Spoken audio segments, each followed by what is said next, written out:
Hi Flosstube, this is Emily from Katybug Creations, and it has been a morning. Welcome back to my channel, and welcome if you are new. I know that there are quite a few new people who have shown up, not least of which a whole bunch of you from my church. My priest linked my videos to the church Facebook page. So to all of the very fine people at St. Bees Episcopal Church, all our love. This church we became digital members of the church in April, I would guess, and we have been so warmly welcomed even though we've never stepped foot into the sanctuary. So thank you all, and I do appreciate you supporting my little venture here. It has meant a lot to us for you all to kind of take us into your hearts, and I'm very glad to have been able to take many of you into my heart as well. So special shout out to the people from St. Bees. I love you guys. So it is Monday, February 8th, and it is about noon, which is not my usual filming time. The reason it has been a morning is because my kids went back to school today. That was not an easy decision for us to make, and I am not going to get into too many details, but the kids' mental health had started to deteriorate in a way that was particularly concerning, and cases are dropping here. I think the post-holiday surge is over.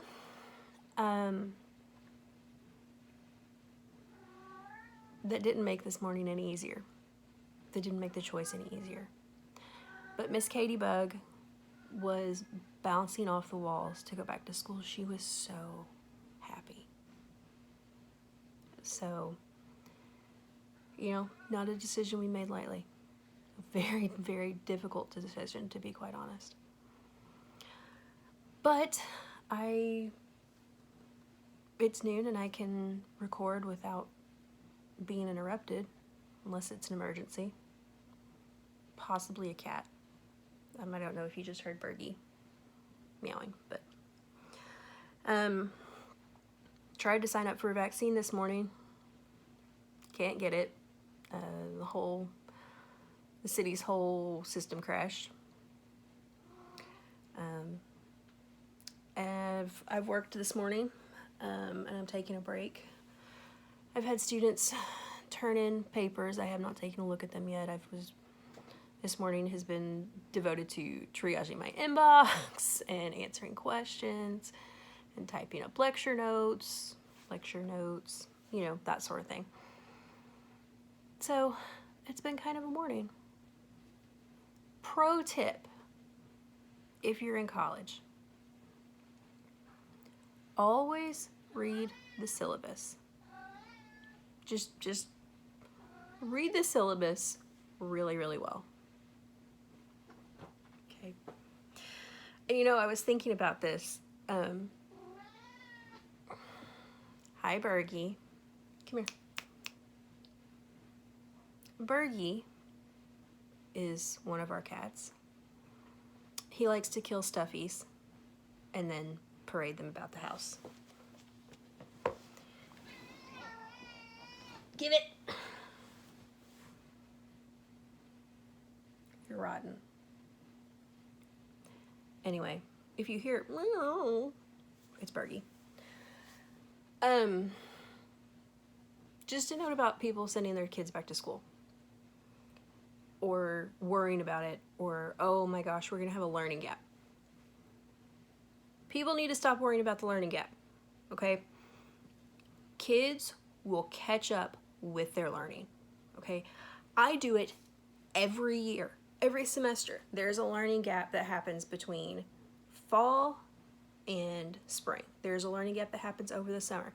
And I have a ton of adult students who end up in my classroom who haven't been in school in 20 years. They will catch up. Socialization, completely other story. Complete other story. So that's where you kind of need to be. Stop worrying about the learning gap. Worry about socialization. Which fortunately we have phones and stuff, and that helps some. Okay. Now that I've yammered on for 5 minutes, let's get into WIPs. So work in progress. Cross Stitch likes to use a lot of acronyms, and I will try not to use too many of them. But the first thing actually is I have a finish. And so I have been working on the last couple of weeks. Love Sweet Love by Waxy Moon Designs. I did this one. I showed the finish of this one off last week. And this week I have, it's still in the Q-snap so you can see it pretty well, but I have this one. So this is, I've done this on 14 count white Aida that I got from Walmart. And it is done with 3 strands of DMC 321. And I really to make it pop and give it good coverage, and I really like it. I think it came out really well. It calls for buttons. You can see them right there. I don't have the buttons. I think I've talked about this, so I just kind of made up a little flower looking thing, which I think works pretty well. So I still need B5200 to finish the third one, which is going to be on red Aida, and I need to, I don't have it, so I'm going to have to go get it. We had been kind of limiting all of our unnecessary trips. I'm going to have to run into town to get the kids. Anyway, I'll mask up twice and run into Joann's, I think. Probably because if I don't get out of the house at some point, you know, I'm going to go nuts. Walks. Take walks, people. It really helps. Okay. What else have I done? I worked on this outside most of the week. We had some beautiful days. At one point we had a day where it was like 80 something. Of course, we've been making like 30-degree temperature shifts. But because I was working on that, I didn't get very far on this. Now, this is my historic Stickmuster Shooting Star Stitch Along that went the month of December. This was week 2 of December. You can see exactly how far I've gotten. However, I finished the fill-in on this block. I finished part of this swirl. That's about it. That's about all I've gotten done on this. So I'm doing this on 28 count even weave with 1 strand over 1. And it's turning out pretty nicely. Get out of the way. So I think that's pretty cool. The floss conversion that I'm using for this pattern is in the description box. And let's see.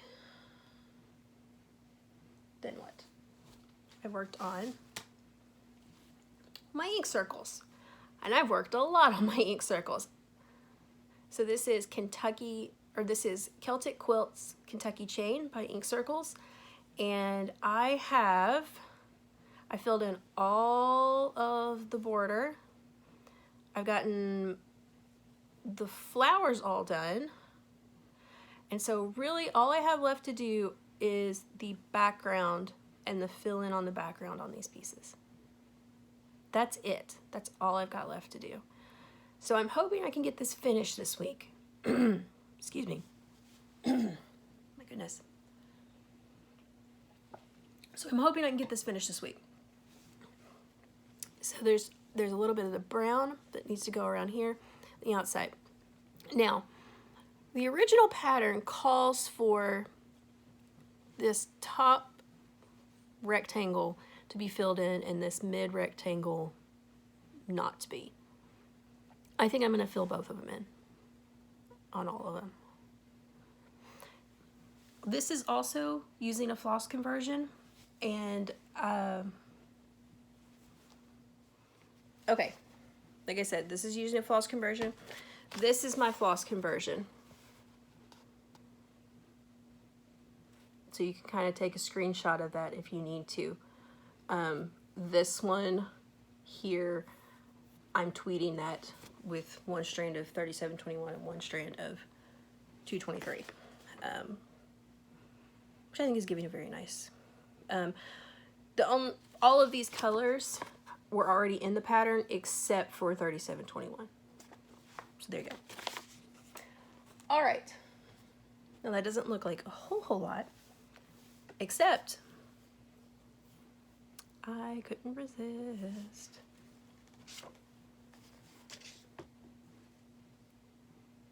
I started Moonstone. So this is Moonstone by Carolyn Manning Designs. I'm getting into it, I think.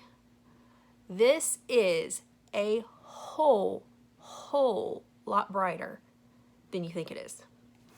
I'm trying to trust it. I'm trying to trust the pattern.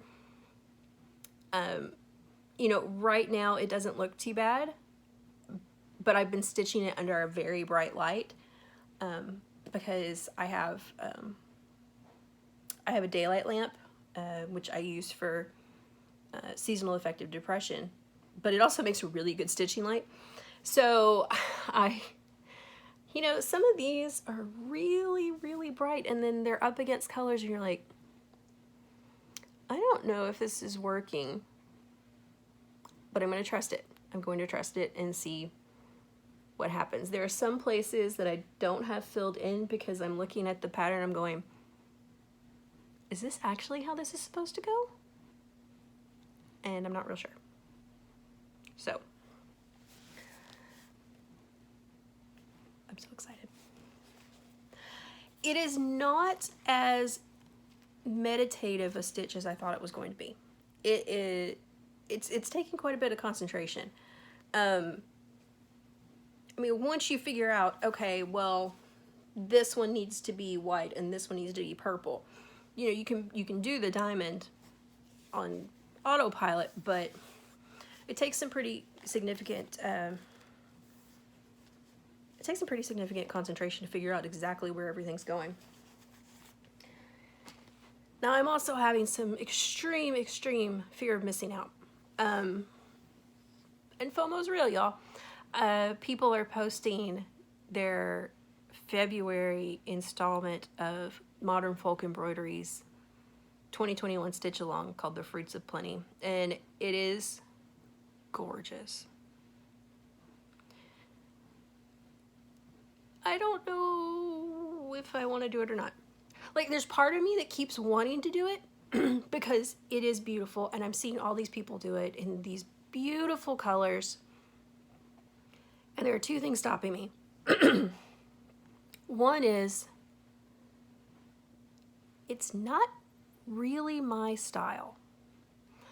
Now, if you ask me what my style of stitching is, I can't tell you. I don't have any idea. I love looking at samplers. I think they're beautiful, but they're not my style. It's not something I necessarily want to stitch, and it's not something that necessarily I want to hang in my house. You know, I love looking at everybody else's. I appreciate it as an art form. The history of it is amazing, and if you're not subscribed to Jacob from Modern Folk Embroidery and his Flosstube, you should really take a look at it, because it's like, he talks about the history of samplers. It's really interesting because he knows a lot, and then he knows a lot about how they differ in different countries. It's really amazing, and I like it a lot, but it's just not my style. Now, do I have a particular style? No. You know, and as for this, you know, I was thinking, well, maybe I'll put it in my hall bathroom. I don't know what to do with it. I don't actually know what to do with this. I wanted to stitch it. I don't know what to do with this. This has 3 others in a series that go with it. I do want to do those. Where am I going to put them? I mean, don't get me wrong. I have blank walls that could use things. I don't know. Anyway, I had questions and comments. So, I mentioned a couple of weeks ago about the masking tape on the Lugana. Joanne had said, hey, don't do this. But she also gave a really good tip to help save something like that. Sew it along inside the masking tape with your sewing machine, and then that takes care of the problem. Problem is with the tractors that I have on the Lugana, that won't leave any framing edge. So, still gonna end up having to restart that one. That's okay. Louise, you left some very kind messages. Thank you. Caroline, I love you. You're amazing. Sean, our priest, I don't know where to get you an emotional support Canadian, but if you watch Caroline, you can borrow mine. And Jana, who is also from my church. Jana left questions on the video, but then I also got a text message from Jana with questions. So, Jana first wanted to know, if you're getting back into cross stitch, you're doing it for the first time, are there kits, easy patterns that you'd like to do? Now, I'm not a fan of kits, partly because I am always afraid I'm going to run out of floss. That's something that I'm always terrified I'm going to do. So unless a kit comes with DMC, I'm probably not going to do it. I mean, you can get little kits from craft stores, you know, like the little ones that go in the tiny little hoops and stuff like that, and they're easy. And if you do run out of floss, it's not a large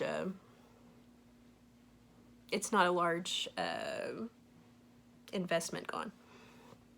But as far as where I get my materials, just in general, I get my materials at this point from 123 Stitch, Fire Poppies.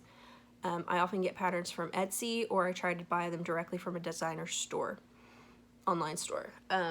So like my ink circles, I bought from Tracy Horner's website directly.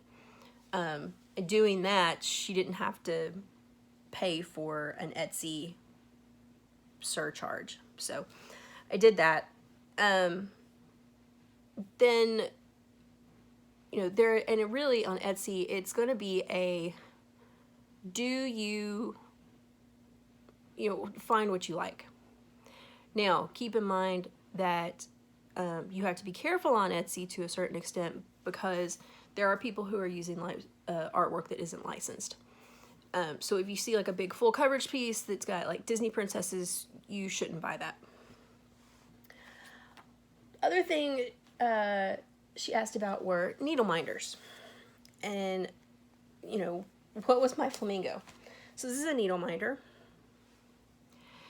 And you can see my needles on it. And it has a magnet on it. And then it has a second magnet.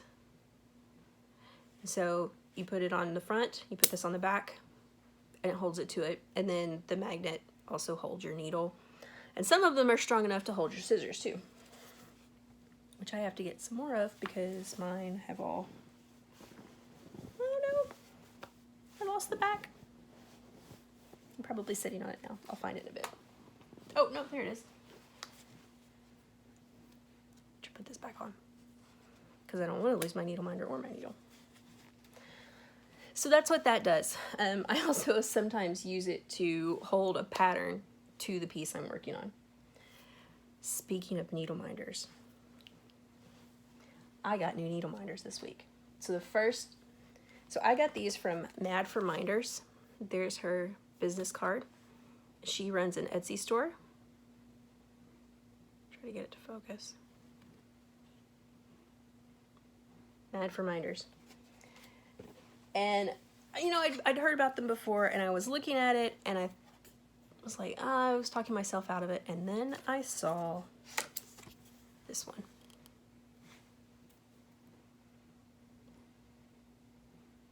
And for those of you who, gosh, it will not focus, will it?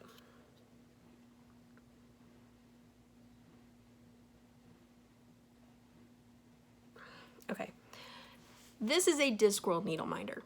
And Discworld is a series of books by Terry Pratchett that I adore, to the point where I wrote my master's thesis on Terry Pratchett's books. So I saw that and I'm like, okay, I have to get that. Well, so then I started looking at other ones. And this one is The Lady of Shalott by Waterhouse, which I have a actual pattern of this that I can, I actually have an actual pattern of this to stitch at some point. And then this new one that I have on my ink circles. See if you can see it. It's the Nancy Drew, it's the cover of Nancy Drew, The Hidden Window Mystery, which was one of my favorite books growing up. In fact, my mother had all of the classic Nancy Drews, and then she saved them for me, and now all of them are in a box in Katie's closet. So I'm really excited because I'm gonna get to pass that down to her. And this one was one of my favorites. And then I sent Daz from Mad for Minders a message, and I said, if you will make one that is the Mystery of the 99 Steps, I will buy it. And she said, I will let you know when it's up on the shop. I'm so excited. Okay, what else? All right, so Carol asked if I would mind doing a flip through of this book.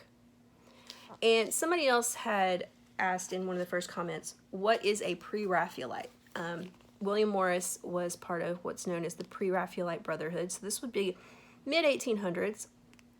And the Pre-Raphaelites were a group of artists and poets. The movement really came out of the art. That modern art had become, modern Victorian art had become kind of corrupted post-Raphael. So hence pre-Raphael. They wanted to go back to pre-Raphael art. And so you get a lot of really interesting art, very gorgeous. And in fact, Waterhouse was a pre-Raphaelite, as was William Morris. And William Morris, while in addition to being a poet, like so many of the other pre-Raphaelites, like Dante Rossetti was, Ford Madox Ford was, I think. He was also a member of the arts and crafts movement. And his philosophy was that things should be useful, but they should also be beautiful. So, you still see lots of it. So, Carol asked if I would do a flip through. Now, this is by Barbara Hammett. And I also, if you've ever, you may have seen this book, Celtic Art in Cross Stitch. That's one of hers, as is Cross Stitch Art Nouveau. I have not stitched anything out of either one of these. My best friend has stitched several out of this book, because she gave them to her dissertation advisor. So I've thought about doing some out of here, but I might change colors. So I'll have to think about it. Anyway, flip through this book. So if you're not interested, you can and now I guess I'm not going to have too much else. Okay, so the first thing are the bird pillows. Now I have stitched the Strawberry Thief already. And so there are two more. Now I am not going to make mine into pillows.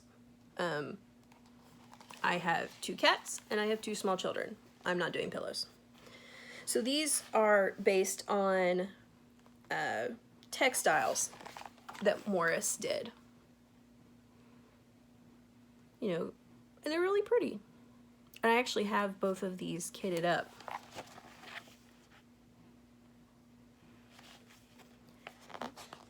You know,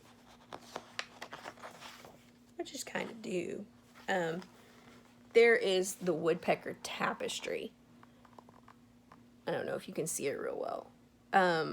You can certainly see it better on, here comes my husband. You can certainly see it better online if you take a look at it. So then, let's see what else they have. Okay, there is a pattern for a bed linens that they're violets. That might make a nice border on something if you didn't want to do it on bed linens.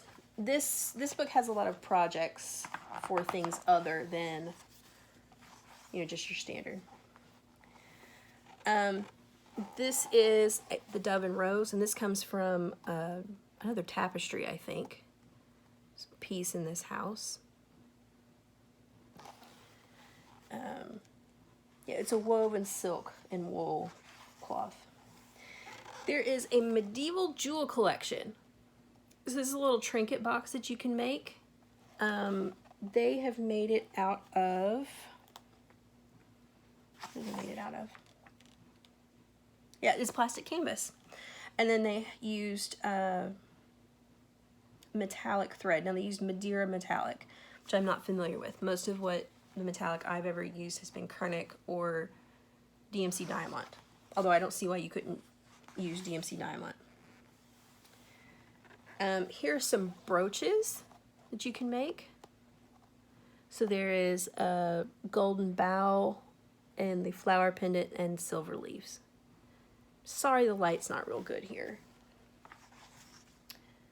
There's also one of a carnation. Let me see if I can do this without showing the pattern. There's the carnation. Let's see. Now there is a tray, an even load tray and coasters that you can do. This is one that is an adaptation of some chintz that Morris did. And then there are some that are from the Kelmscott Press. Now, the Kelmscott Press was something Morris did in order to kind of advance printmaking and bookmaking in an era where stuff was kind of getting automated. So you have some designs like this around the photo frame, and there is an entire alphabet in there. And when I finished my dissertation, I did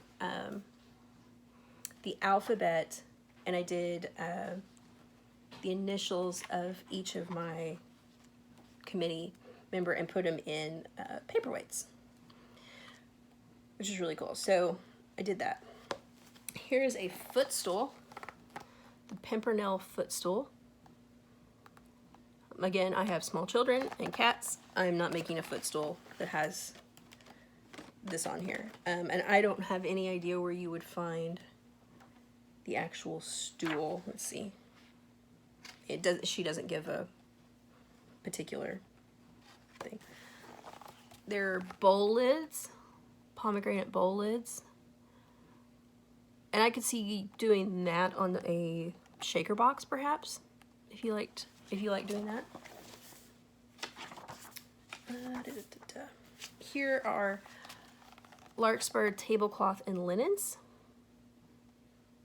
So these are neat. This comes from a wallpaper pattern that he did. He did lots and lots and lots of different wallpapers, and you've probably seen them. Even if you don't know that you've seen them, you've probably seen them before. Here is another, this was one of his wild tulip, and the wild tulip wallpaper was very, very popular at the time. And Morris just liked wildflowers in general. So these are wild tulips done for a tea cozy and some table linens.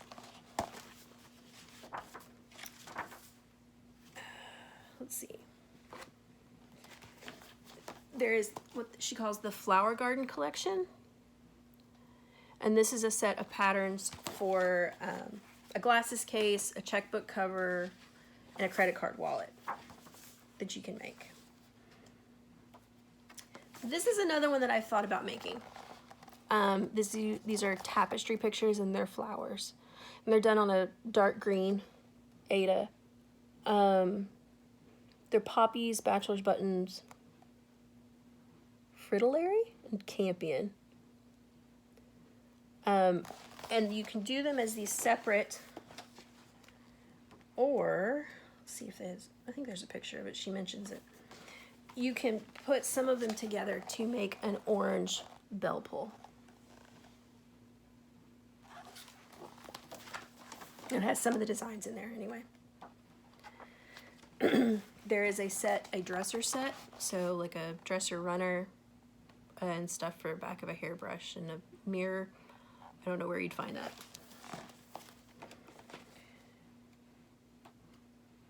There's also a bowl lid there.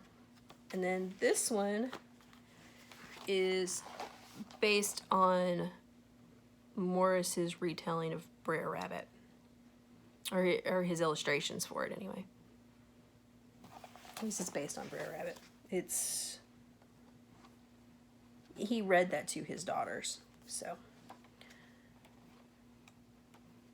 Yeah, and so those are the patterns that are in this book.